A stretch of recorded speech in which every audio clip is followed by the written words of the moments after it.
Capital market regulator SEBI ने उद्योगपति अनिल अंबानी और रिलायंस होम फाइनेंस के पूर्व प्रमुख अधिकारी समेत 24 अन्य को 5 साल के लिए सिक्योरिटीज मार्केट से प्रतिबंधित कर दिया है।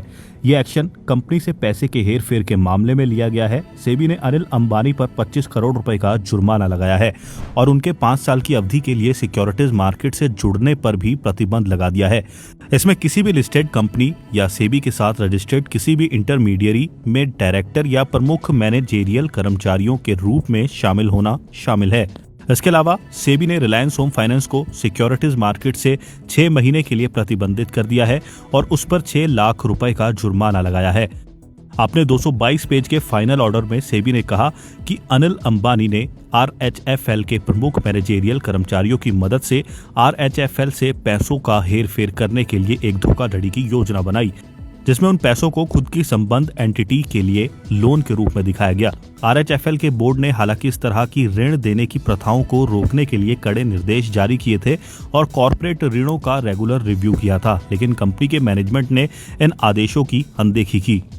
सेबी की ओर से प्रतिबंधित की गई बाकी 24 एंटिटीज में आरएचएफएल के प्रमुख अधिकारी अमित बापना, रविंद्र सुधालकर और पिंकेश आर शाह भी शामिल हैं। सेबी ने मामले में उनकी भूमिका के लिए उन पर जुर्माना भी लगाया है। सेबी ने बापना पर 27 करोड़ रुपए, सुधालकर पर 26 करोड़ रुपए और शाह पर 21 करोड़ रुपए का जुर्माना लगाया है।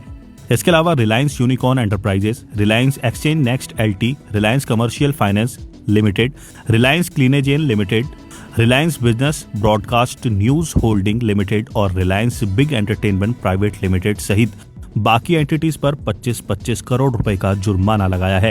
ये जुर्माना या तो अवैध रूप से ऋण प्राप्त करना या आरएचएफएल से पैसे की अवैध ट्रांसफर में मीडिएटर के रूप में काम करने के लिए लगाया गया है।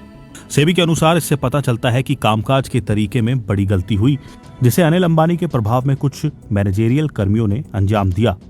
इन परिस्थितियों को देखते हुए आरएचएफएल कंपनी को धोखाधड़ी में शामिल लोगों के समान जिम्मेदार नहीं ठहराया जाना चाहिए।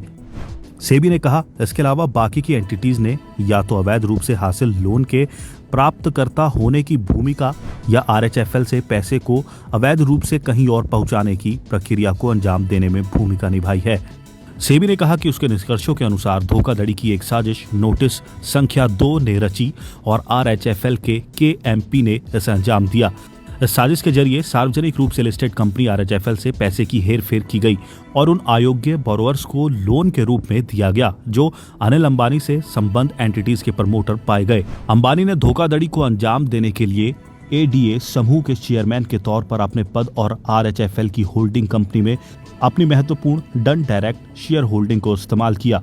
सेबी ने अपने आदेश में कंपनी के मैनेजमेंट और प्रमोटर के लापरवाह रवैये का जिक्र किया है।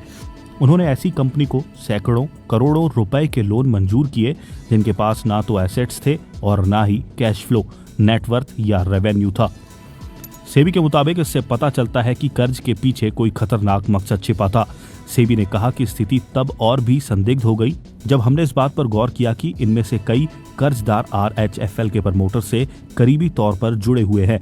आखिरकार इनमें से अधिकतर बोरोवर्स अपना कर्ज चुकाने में विफल रहे, जिसके कारण आरएचएफएल को अपने खुद के ऋण दायित्वों को पूरा करने से चूक गई।